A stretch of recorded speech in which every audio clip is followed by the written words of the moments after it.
Feche seus olhos, vamos orar para o nosso irmão. Pai, nós te agradecemos nessa noite por tua graça, tua bondade sobre as nossas vidas. Queremos te louvar a Deus por todo esse dia. Talvez um dia que tenha sido fácil para alguns, mas também tenha sido difícil para outros. E nesta hora nós queremos pedir a tua bênção para o Marconi, que o Senhor o cubra com a sua mão santa e poderosa, que o Senhor dê a ele graça, dê a ele lucidez, iluminação do teu Espírito, para que ele possa, Senhor, transmitir aos nossos corações aquilo que o Senhor tem falado ao coração dele durante toda esta semana. Que os nossos ouvidos estejam atentos, que possamos estar reverentes em tua presença. Abençoa o teu servo nesta hora, em nome de Jesus. Amém. A graça e a paz do Senhor, meus irmãos. Vamos ficar de pé. Vamos abrir nossas Bíblias em 1 Tessalonicenses, capítulo 4, do versículo 1 ao 8.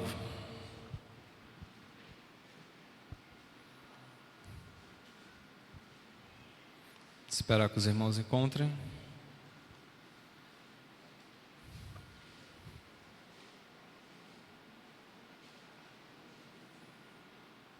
Amém? Todos encontraram? A palavra do Senhor nos diz, no versículo 1: Quanto ao mais, irmãos, nós vos pedimos e aconselhamos no Senhor Jesus que, assim como aprendeste de nós como deveis vos comportar e agradar a Deus, e assim estáis fazendo, nisso vos aperfeiçoais cada vez mais, pois sabeis o que vos ordenamos pelo Senhor Jesus. A vontade de Deus para vós é esta: a vossa santificação. Por isso, afastai-vos da imoralidade sexual. Cada um de vós saiba manter o próprio corpo em santidade e honra, não na paixão dos desejos, à semelhança dos gentios, que não conhecem a Deus. Nesse assunto, ninguém iluda ou engane seu irmão, pois o Senhor é vingador de todas essas coisas, como já vos dissemos e testemunhamos. Porque Deus não nos chamou para a impureza, mas para a santificação. Portanto, quem rejeita isso, não rejeita o homem, mas Deus, que vos dá o seu Espírito Santo. Amém? Os irmãos podem sentar. Essa carta que Paulo escreve aos Tessalonicenses, o apóstolo Paulo, está em sua segunda viagem missionária, e antes de ele conseguir chegar à igreja de Tessalonicense, a igreja tessalônica, ele tentou ir para outras cidades e foi impedido pelo Espírito Santo de chegar a elas. Ele tentou ir para a Ásia, para a região da Ásia, mas foi impedido. Ele tentou ir para a Bitínia, mas também foi impedido pelo Espírito Santo. Então, Paulo chegando em Troade, Paulo teve uma visão de um homem que pedia ajuda. Pedia que Paulo fosse à região da Macedônia, porque eles estavam necessitando da sua ajuda. Paulo é impedido pelo Espírito Santo de ir para outras regiões. Paulo, quando se encontra em Troade, ele tem essa revelação. Deus, em uma forma de revelação, revela a ele que ele fosse para a região da Macedônia, porque ali estavam precisando da sua ajuda. Ele, antes de chegar na Macedônia, ele passa por Filipos, Antípolis e Apolônia, e chegam à cidade de Tessalônica junto do irmão Timóteo.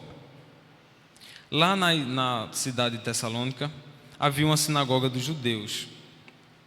Paulo tinha um costume de, quando ele chegava em uma cidade, ele apurava e via que aquela cidade tinha uma sinagoga, e ele ia para lá para estar estudando a palavra com os judeus, para estar lendo e refletindo a palavra com os judeus. Ali na cidade de Tessalônica, Paulo passa 3 sábados A Bíblia, ela nos informa isto lá em Atos, capítulo 17. Ela nos diz que Paulo passa 3 sábados na cidade de Tessalônica. Então, se ele passou 3 sábados naquela cidade, quer dizer que ele passou 3 semanas naquela cidade. Um curto tempo para ele estar ministrando, pregando e levando a palavra do Senhor. Mas era o objetivo de Deus que aquela cidade escutasse e ouvisse o Evangelho. Então, apenas com 3 semanas, ele forma a igreja de Tessalônica. Apenas com 3 semanas, ele forma uma pequena igreja, leva o Evangelho e ministra aqueles irmãos. Paulo é obrigado a sair da cidade, porque os judeus vinham atentando contra ele. Ele é obrigado a sair da cidade, porque não podia com eles, né? Então, apenas com 3 semanas, o Senhor faz a sua vontade maravilhosa e leva o Evangelho a essa cidade. Só que, com essas 3 semanas, Paulo ainda deu tempo de expor a eles e explicar a eles muitas coisas, como o versículo 1 diz: irmãos, nós vos pedimos e aconselhamos no Senhor Jesus, assim como aprendeste de nós, como deveis vos comportar e agradar a Deus, e assim estáis fazendo. Nisso vos aperfeiçoeis cada vez mais. Mesmo no curto período de tempo, ele falou do Evangelho, só que era necessário que ele terminasse essa obra. Era necessário que ele levasse além, levasse outros ensinamentos a estes irmãos. Em Atos, Paulo ele acaba elogiando essa igreja, mesmo por tendo pouco tempo lá. Ele elogia os tessalonicenses por sua fé atuante e o vosso amor prestativo, e da sua esperança firmada em Jesus Cristo. Então, apenas com 3 semanas, esta igreja, ela consegue ter uma fé atuante, ela consegue estar firmada em Jesus Cristo, e ela tem o seu amor prestativo para com os seus irmãos. Então, eu vejo isso como uma decisão nossa, da nossa parte. Os irmãos, eles eram novos convertidos, apenas com 3 semanas, mas já mostravam frutos maravilhosos. Sua fé era atuante, seu amor era incomparável. Eles se relacionavam muito bem com os irmãos e tanto com o pessoal em volta, com o pessoal da região, né? Isso é algo maravilhoso. E apenas com 3 semanas, tudo isso, ter naqueles irmãos, isso me chamou muita atenção, e está trazendo isso aqui para os irmãos, para nós refletirmos, que apenas com 3 semanas essa igreja fez coisas maravilhosas e se tornou algo maravilhoso. Porém, mas ainda Paulo necessitava trazer lições para eles. Paulo necessitava completar ainda esta obra. No verso 3, né, a Bíblia vai nos dizer, Paulo fala aos Tessalonicenses: a vontade de Deus para vós é esta, a vossa santificação. Por isso, afastai-vos da imoralidade sexual. Mesmo eles tendo um amor para com seus irmãos, mesmo eles tendo uma fé atuante, eles necessitavam se santificar, porque a vontade de Deus para aquele povo não era somente ter fé, não era somente ter amor, não era somente demonstrar sua fé ou demonstrar seu amor.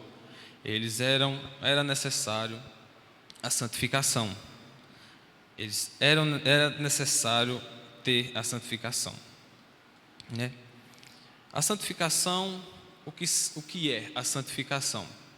O pastor, no mês passado, ele deu um estudo na Escola Bíblica Dominical a respeito desse assunto, sobre a santificação. Muito bom, aprendemos bastante e é algo necessário. A santificação, ela é um processo de aprendizado de Deus. A santificação nos deixa próximos de Cristo. A santificação não é um processo que ela acontece hoje, você faz isso hoje, você faz isso amanhã, e daqui uma semana você está pronto. A santificação ela é um processo contínuo. A nossa carne, os nossos desejos, eles brotam em nós, e se nós não estivermos santificados, eles irão nos vencer. Isto é um processo que leva a vida toda. Não é um processo que você começa hoje e você pode terminar daqui a alguns dias. Você tem que viver esse processo diariamente. Você tem que estar com isso na sua mente, a santificação. Nós precisamos estar com isso em mente. É necessário a santificação? Sem dúvidas. Em Efésios 5, capítulo 5, versículo 5 diz: bem sabeis que nenhum devasso, ou impuro, ou idólatra tem herança no reino de Cristo. Então, precisamos estar em constante comunhão com Deus, pois o Senhor Jesus não veio buscar uma igreja impura. Ele vem buscar uma igreja santa, uma igreja pura.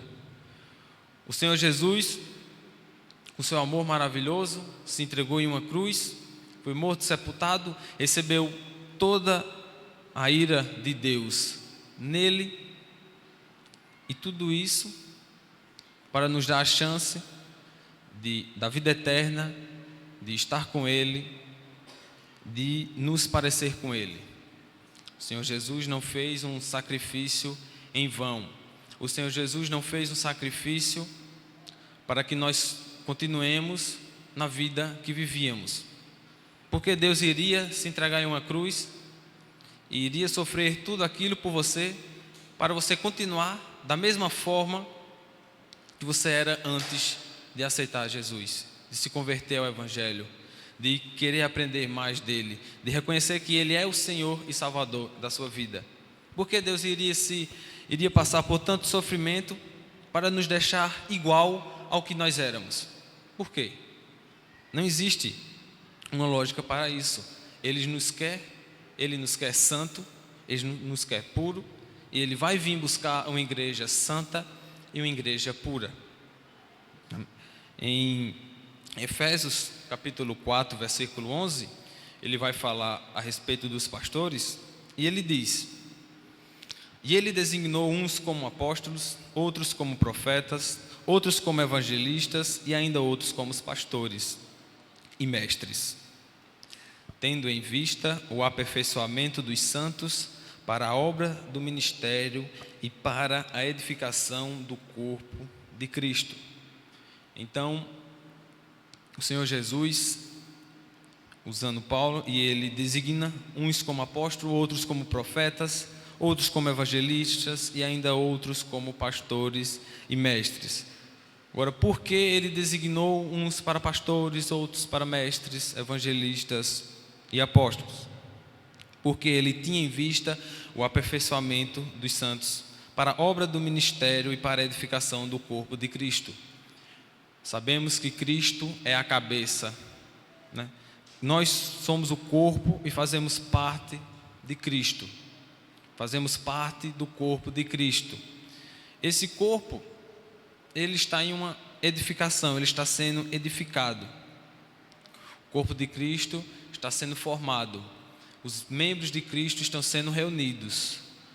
O Espírito Santo está falando aos povos, está, pela vontade de Deus, designando aqueles que serão salvos, chamando aqueles para serem salvos. Por quê? Porque está acontecendo a edificação do corpo de Cristo. Estamos sendo ajuntados. O Espírito Santo está falando a toda a terra. Para esse processo acontecer, deve acontecer o aperfeiçoamento dos santos. Como Cristo é santo, o corpo dele deve ser santo. Não adianta Cristo ser santo, um corpo impuro não vai caber nele. Um corpo impuro não vai ser aceito por ele. Somente um corpo santo. Ele diz no versículo 13 de Efésios 4, que até que todos cheguemos à unidade da fé e do pleno conhecimento do Filho de Deus, ao estado de homem feito, à medida da estatura da plenitude de Cristo. Então, a santificação, ele é um processo necessário, ele é um processo contínuo. E o que devemos fazer para nos santificar? Ler a palavra de Deus, meditar na leitura da palavra, porque se nós queremos ser santos e necessitamos ser santos, Jesus Cristo nos deixa a Bíblia Sagrada, nos deixa a palavra santa. Então, vamos nos santificar e nos aproximar de Deus, lendo e meditando a palavra de Deus. Em Efésios 4 ele diz que temos que chegar à estatura da plenitude de Cristo, do pleno conhecimento do Filho de Deus. Nós devemos conhecer a Jesus Cristo, nós devemos conhecer a Deus. Para conhecermos a Jesus Cristo, o Senhor Jesus, nosso Salvador, para conhecermos a Deus, necessitamos da leitura da palavra, necessitamos de estudar a palavra. Nós precisamos mergulhar a fundo e procurar Jesus na sua santa palavra. Foi ela que Ele nos deixou, para nós seguirmos ela como uma fé e prática, praticar a Bíblia, ler a palavra. A santificação exige a leitura da palavra. No momento que você lê a palavra, que você medita na palavra, em comum acordo, a oração, ela vai junto. Se você lê a palavra, você deve estar orando, você deve estar pedindo orientação do Senhor, está pedindo iluminação da parte de Deus. Porque é como se, em meu pensamento, a Bíblia é aquilo que nós vemos e aprendemos de coisas que não vemos. A Bíblia, nós estamos com ela e podemos aprender de Deus, mas necessitamos de ter esta comunhão com Cristo, ter essa comunhão com Deus. Necessitamos ter esse laço com Ele, necessitamos estar junto a Ele. Conhecer a Deus não é simplesmente você falar que eu sei quem é Jesus Cristo. Jesus é o que está na Bíblia. Eu conheço a Deus. Jesus foi morto de uma cruz. Sim. Toda a humanidade conhece o nome de Jesus e sabe que Jesus foi morto em uma cruz. Nós precisamos ter comunhão com Ele, se relacionar com Ele. Esse conhecer a Deus não é saber que Ele existe. Esse conhecer a Deus é você ter a intimidade com Ele. É você estar em comum acordo, você estar conectado com Ele. É você saber e ter esse amor por Ele, estar sempre nessa conexão com Cristo. Porque é necessário a edificação do seu corpo. É necessário que nós vivemos isso. É necessário que estejamos em santificação.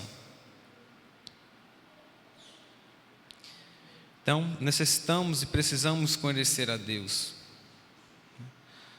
A Bíblia diz que ninguém vai ao Pai a não ser por mim. Então, ninguém chegará a Deus se não passar por Jesus. Necessitamos ter isso em mente, querer Deus, estar conectado com Deus, buscar a Deus, fazer isso não como um ponto que você está no trabalho e você chega todo dia e você tem que bater aquele ponto. Você chegou no trabalho e tem que fazer o registro que você chegou ali no trabalho. Não, isso deve ser algo natural, deve ser algo que toma conta de você. Esse desejo tem que partir de você livremente e não algo forçado, que às vezes você chega, acordou e eu vou orar a Deus porque eu preciso orar a Deus, eu vou ler a palavra porque eu preciso ler a palavra. Se eu sou filho de Deus, eu necessito ler a palavra e necessito orar. Você precisa ler e orar, mas esse sentimento tem que estar livre em você, não é algo forçado. Não é você fazer algo, não é fazer sem querer. Eu vou ler a Bíblia, mas eu não quero ler a Bíblia. Vou ler a Bíblia só para Deus ver que eu estou lendo a Bíblia. Não, você tem que desejar ler a Bíblia. Você tem que desejar orar. Você tem que desejar manter comunhão com Deus. Isso é algo que tem que estar em nossos corações. Precisamos estar sempre buscando a Deus. Em João 17 diz: santifica-os na verdade, e a tua palavra é a verdade. É o respaldo bíblico para o que eu disse. Precisamos buscar Deus na palavra de Deus. E em João 17, capítulo 17, versículo 17, diz: santifica-os na verdade, a tua palavra é a verdade. Essa fala é do Senhor Jesus falando com Deus. Então, a santificação, ela não é somente um processo de leitura, ela é mais do que isso. Ela é um processo de oração, manter comunhão com Deus. E é claro que uma igreja santa, ela se abdica de algumas coisas. Ela não deve estar em comunhão com o mundo, ela não deve estar em comunhão com nada daqui da terra. A igreja, nós, o corpo de Cristo, precisamos ter intimidade com Deus, ter comunhão com Ele. E ela não é, a comunhão não é só, a santificação não é só fazer algumas coisas, é começar a praticar outras coisas, é deixar de lado a vontade de querer participar daqui da terra, porque nós não fazemos parte daqui da terra. Deus, Ele vem nos buscar, vem buscar a sua igreja santa e remida, e nós não fazemos parte daqui. Estamos aqui na terra como peregrinos. Nós não fazemos parte desta terra.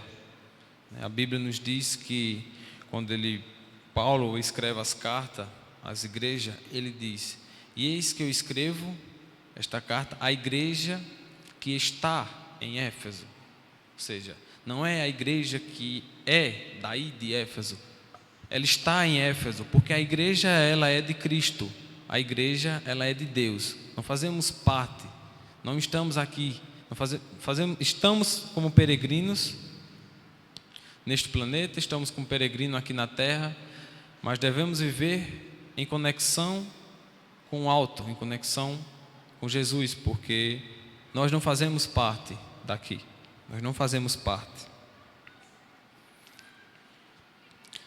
Na parte B do versículo 3, ele fala aos Tessalonicenses: afastai-vos da imoralidade sexual.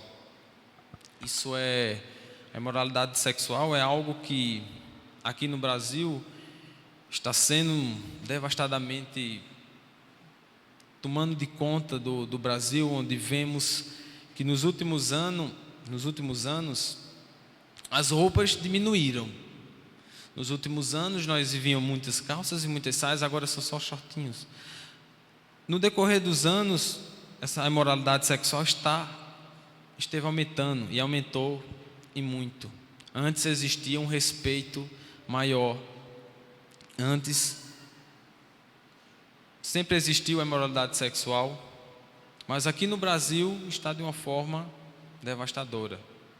Agora, se você está em uma igreja e você rejeitar o casamento de um casamento homoafetivo, você pode ser preso, porque é lei e eles podem casar, e você tem que casar se eles quiserem. Já houve um relato de um pastor que foi preso porque ele recusou e não quis fazer o casamento homoafetivo. Denunciaram ele e foi preso. Isso é algo que eu posso dizer que fico sem palavras, porque onde chegou? Até que ponto está chegando? Nós vemos que o mundo, eles estão em uma filosofia hedonista, onde eles necessitam, como eu posso falar, eles necessitam estar fazendo o seu desejo, eles necessitam estar colocando em prática os seus desejos. Se eles desejam se relacionar com uma mulher ou com um homem, eles necessitam fazer isso. É algo que eles estão em busca do prazer. Eles ficam e vivem em busca do prazer, né? É uma filosofia hedonista onde você só pensa em se saciar, você só pensa em fazer a sua vontade, se ter o seu prazer saciado, onde você só pensa em você mesmo. E Ultimamente, essa sociedade ela está muito corrompida e longe da palavra de Deus. Nós precisamos fazer algo, nós precisamos nos tornar algo, como já foi falado muitas vezes, 54 milhões de crentes no Brasil e nós não conseguimos fazer cócegas neles. 54 milhões de crentes no Brasil e não consegue ter uma mudança. Sim, uma piora. Ao contrário de uma mudança, acontece uma piora. Nós necessitamos tomar uma decisão de sermos diferente desse mundo e não compartilharmos desse pensamento que eles têm, não de compartilharmos disso. Nós precisamos ter um pensamento contrário, porque Deus, Ele é santo e Ele é puro. O mundo, ele é impuro, ele é pecador. Deus, ele é o contrário do mundo. Deus, ele não tem nada de igual do mundo. Deus, ele é santo, nós somos impuros. Deus é santo, nós somos pecadores. Deus, ele é o contrário do mundo. Porque nós queremos parecer com o mundo? Nós devemos ser diferente do mundo. Precisamos ser parecidos com Deus, ter Jesus Cristo como semelhança, ver Jesus Cristo como um exemplo e tentar andar no caminho da forma que Ele andou. Então, esse versículo 3, essa parte B, quando o apóstolo Paulo fala sobre a imoralidade sexual, lá na cidade de Tessalônica, perto da região da Macedônia, perto da região da Grécia, onde tinha a Grécia, a Roma, e nessas cidades a imoralidade sexual ela era muito constante. Nós, se formos estudar, nós vemos relatos que lá na Grécia, lá em Roma, você poderia comprar um escravo e você usava aquele escravo para outros fins. Você usava esse escravo para uma forma sexual. Você era homem, você poderia ter uma esposa, você poderia ter duas, poderia ter uma concubina, poderia ter um amante. Se você é uma esposa, você também poderia ter um amante, poderia ter um concubina e tudo mais. A relação homoafetiva era muito presente também. Você poderia andar pelas praças, você poderia ver isso a olhos. Não era nada escondido e era algo ali presente naquela sociedade, presente ali naquele tempo. E o apóstolo Paulo diz aos Tessalonicenses que eles devem se afastar da imoralidade sexual. É necessário para eles, isso é necessário para todos nós. Mas naquele contexto em que eles viviam, isso era muito presente, né? A Grécia, a Roma era pegada, era muito próximo. E eles deviam se afastar dessa imoralidade sexual. Paulo diz: vocês estão vendo isso, vocês estão vendo isso acontecer, mas não participem disso. Vocês devem se afastar disso. Vocês devem se afastar dessas coisas. A Bíblia diz, né, que nosso corpo ele é templo e morada do Espírito Santo. Então, devemos cuidar do nosso corpo. No versículo 4, ele vai nos dizer: cada um de vós saiba manter o próprio corpo em santidade e honra. Então, ele está nos dizendo que o nosso corpo, ele é a morada do Espírito Santo. O nosso corpo, ele é santo. E nós devemos manter o nosso próprio corpo, devemos saber manter o nosso próprio corpo em santidade e honra. Ele nos diz mais uma vez que necessitamos da santificação, necessitamos manter o nosso corpo santo. Manter o nosso corpo santo, justamente o que ele diz no verso 3, é fugir da imoralidade sexual, é não praticar tais atos que vai ter consequências diretamente a nosso corpo. vai ter consequência diretamente ao nosso corpo. E se o nosso corpo ele é morada do Espírito Santo, devemos mantê-lo em santidade, né? Então, acredito que muitos conhecem e sabem a respeito da imoralidade sexual, dos pecados, sobre a fornicação, sobre o adultério, sobre a masturbação, sobre todas essas coisas devemos nos afastar, porque o nosso corpo ele é santo e devemos mantê-lo em santidade. Então, para você que é jovem, não se casou ainda, isso é algo, digamos, bastante comum no mundo aí fora. Você está namorando e o seu namorado lhe pede uma prova de amor. Qual é essa prova de amor que ele lhe pede? Que você se deite com ele. Isso não é uma prova de amor em nenhum momento, né? Isso é um desejo hedonista desse rapaz que quer ser satisfeito por você. Não cai em nenhum momento nisso. Tenha bastante cuidado, né? Tanto casado, como solteiro, como noivo. O Senhor, Ele diz que a união dos casais só deve acontecer no casamento. A união dos casais só pode acontecer no casamento e não antes. Se torna um pecado.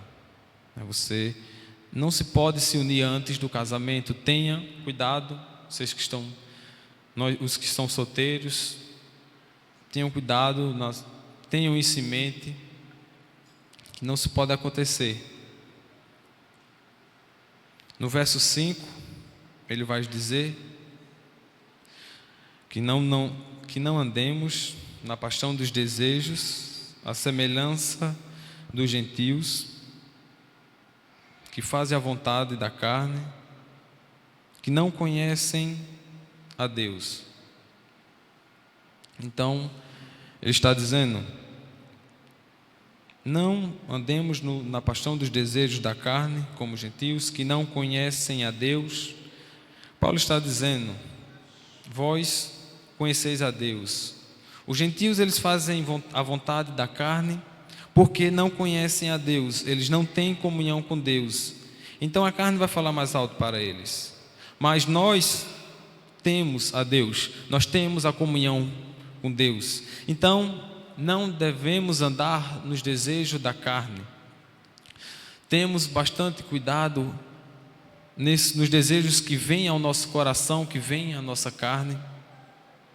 Não devemos andar segundo esse desejo, mas sim no desejo que é do alto, que vem da parte de Deus. Ele está dizendo que os gentios, eles andam no desejo da carne porque eles não conhecem a Deus, mas nós conhecemos a Deus.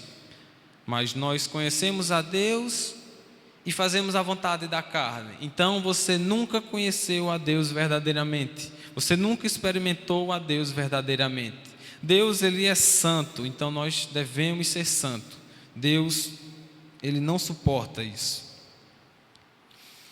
Ele vai dizer no versículo 6: nesse assunto ninguém iluda ou engane seu irmão, pois o Senhor é vingador de todas essas coisas, como já vos dissemos e testemunhamos.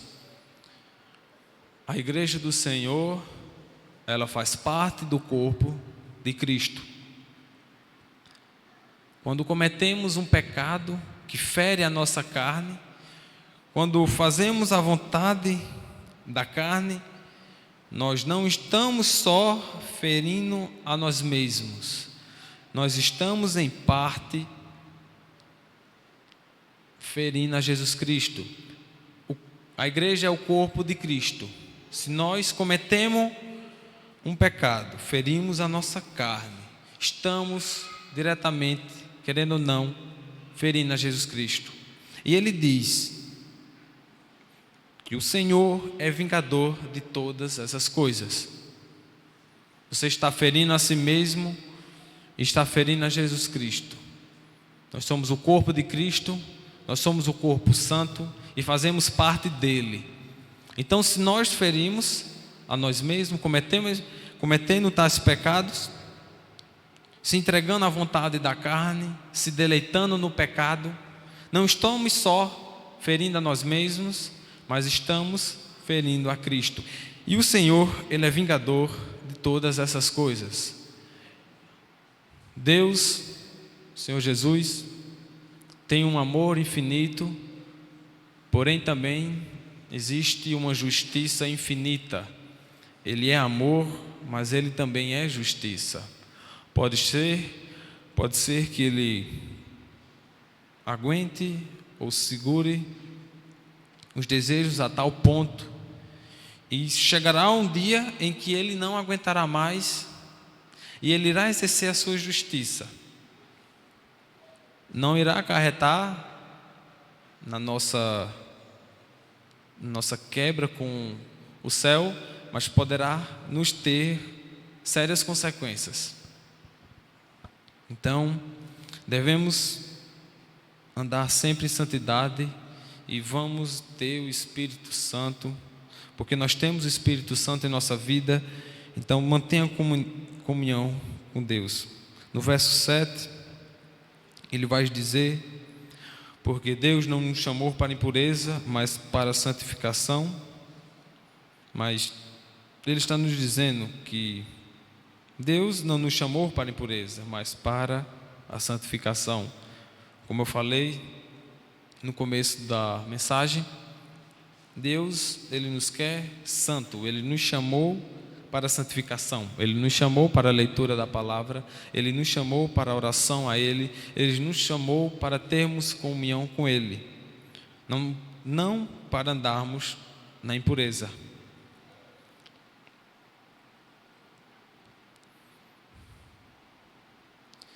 Deus, Ele quer ter comunhão com o homem. Ele envia seu Filho amado, Jesus Cristo, para morrer na cruz, pagando o preço pelos nossos pecados, sofreu por nós. Depois da morte de Jesus, a Bíblia diz que o véu do templo foi rasgado. O véu do templo era algo que dividia o santo dos santos. Ele era o que podemos dizer a barreira que não nos deixava ter comunhão com Deus. Estou falando do Antigo Testamento. No Antigo Testamento, onde Abraão, Moisés e todo esse povo, eles não podiam ter comunhão com Deus. Eles não podiam chegar a Deus. Só quem podia era o sumo sacerdote, que ia ao Santo dos Santos e prestava o culto ali, fazia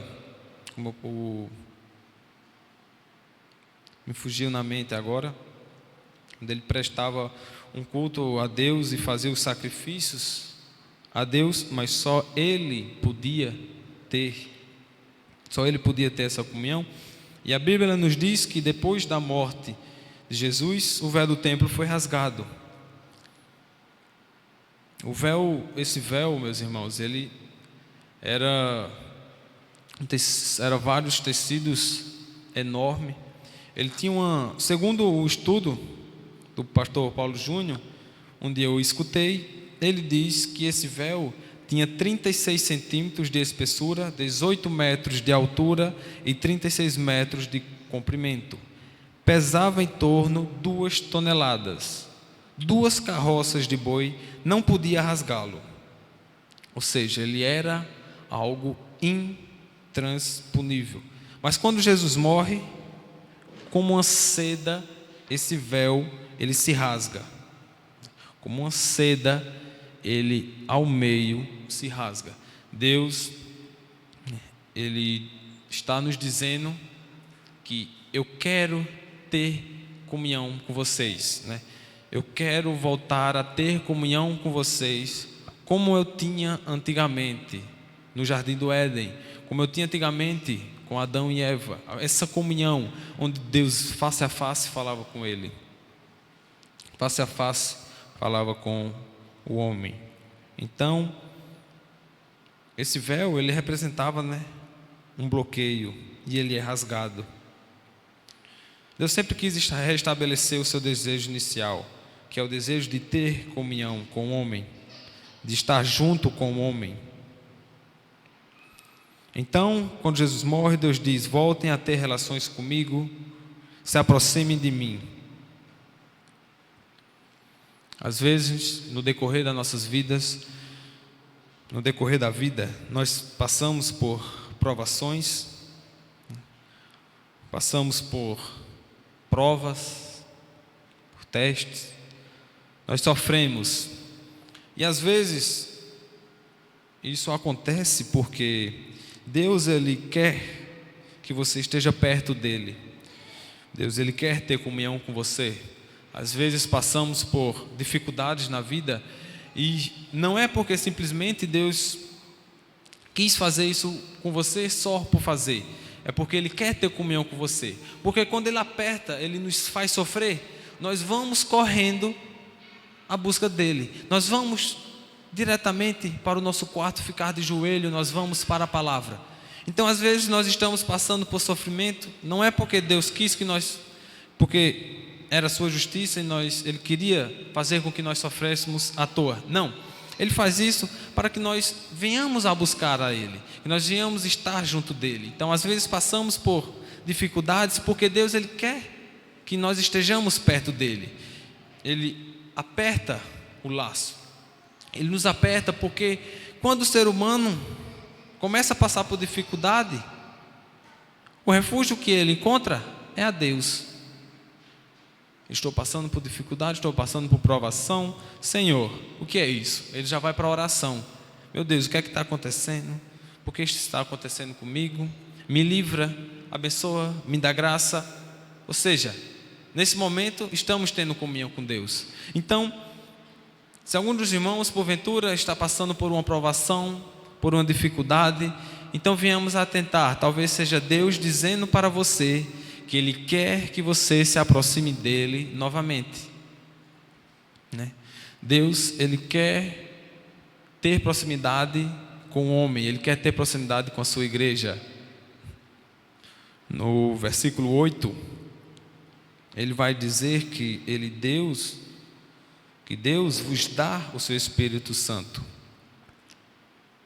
O véu foi rasgado, nós podemos ter comunhão com Deus e o Senhor Jesus, envia o Espírito Santo para habitar em nós e com o seu Espírito nós sentimos a presença de Deus, podemos ter essa comunhão maravilhosa, podemos sentir esse amor dEle para conosco. Então, meus amados irmãos, que nós venhamos ter em mente que devemos manter comunhão com Deus, nós devemos manter esta comunhão com Deus. No Efésios capítulo 11, eu vou abrir aqui a Bíblia para facilitar para mim.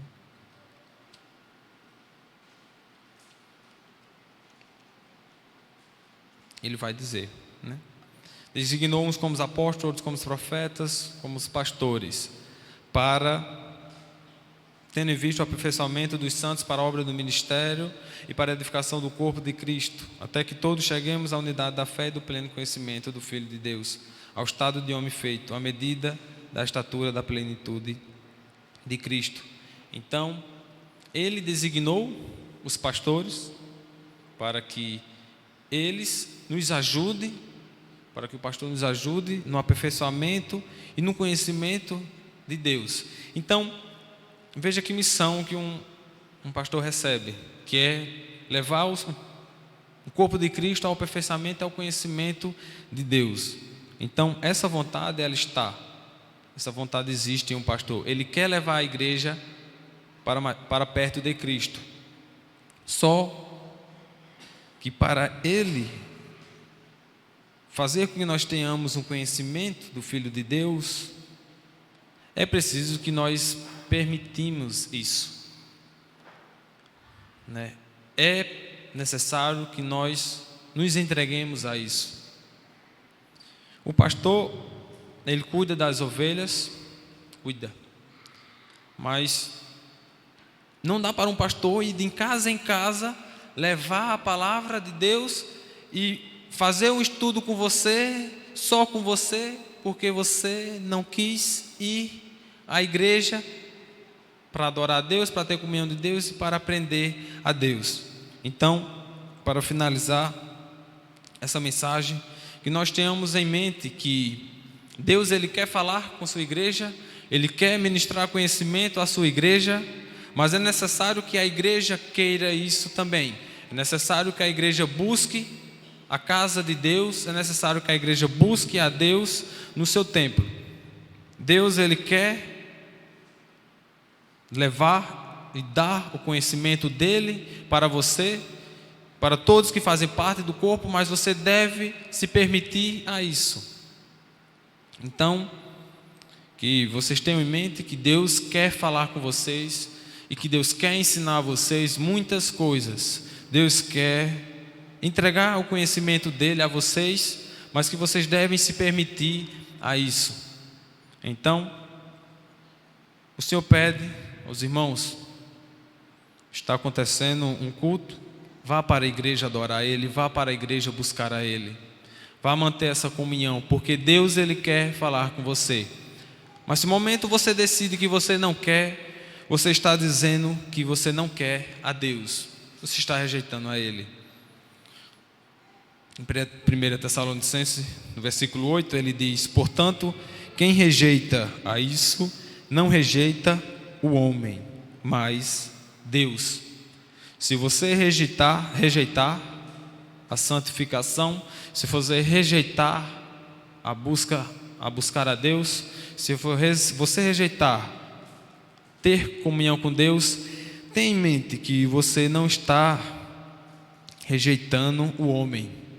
Você não está rejeitando ao pastor ou ao irmão que está aí, que você não quer nem ver ele por perto, ou que você não quer manter comunhão. Você está rejeitando a Deus. Tenha em mente que quando você rejeita essas coisas, você não rejeita o homem, mas você rejeita a Deus. Você rejeita o próprio Deus. Então, meus irmãos, Deus, Ele quer ter comunhão com vocês.